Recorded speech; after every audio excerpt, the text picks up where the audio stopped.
Bonjour, dans ce tutoriel, je vais vous montrer comment pouvoir faire des captures d'écran avec le logiciel Active Inspire.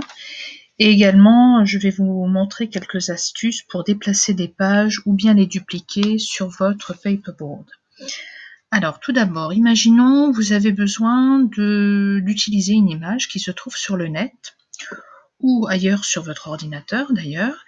Alors, un moyen très simple de pouvoir commencer ce travail est d'utiliser ici donc ce qu'on appelle les outils de bureau sur Active Inspire. Et donc vous allez arriver ici, donc c'est ma page sur internet avec ce tableau The Problem We All Live With de Norman Rockwell. Donc je vais choisir une image qui est assez grande, voilà celle-ci, et vous voyez ici sur mon écran se trouvent mes petits outils. Donc je vais utiliser l'appareil photo et j'ai devant moi plusieurs possibilités. Alors soit j'utilise la capture d'écran partielle, c'est ce que je vais utiliser d'abord. Voilà, alors comme vous le voyez, un rectangle s'ouvre et vous pouvez l'adapter, le rendre plus ou moins grand, plus ou moins petit, donc choisir quelle partie vous souhaitez capturer. Donc moi je vais capturer cette partie-là. Et une fois que j'ai les dimensions voulues, je vais dans page actuelle, je clique ici, et cela me renvoie directement au paperboard. Alors pour y retourner, vous voyez ici, je retourne sur le paperboard de départ, et donc je trouve l'image que j'ai capturée. Alors à nouveau, je peux retourner sur mon image, et maintenant je vais vous montrer comment utiliser la capture d'écran point par point.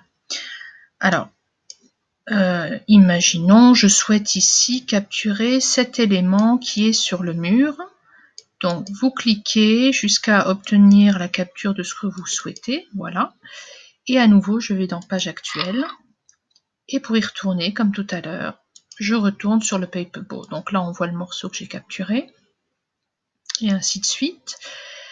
Maintenant, je vous montre donc la capture d'écran qui peut se faire à main levée. Alors, ici, par exemple, j'ai envie de capturer donc cette tomate qui est sur le mur. Donc là, c'est utile quand c'est une forme un peu qui n'est pas vraiment géométrique.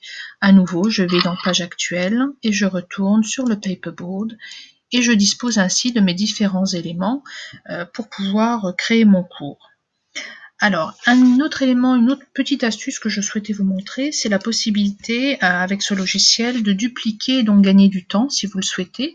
Donc, imaginons, je veux dupliquer cette page, vous la sélectionnez comme moi, et vous faites CTRL-D, tout simplement, sur votre clavier. Donc là, cette page a été dupliquée.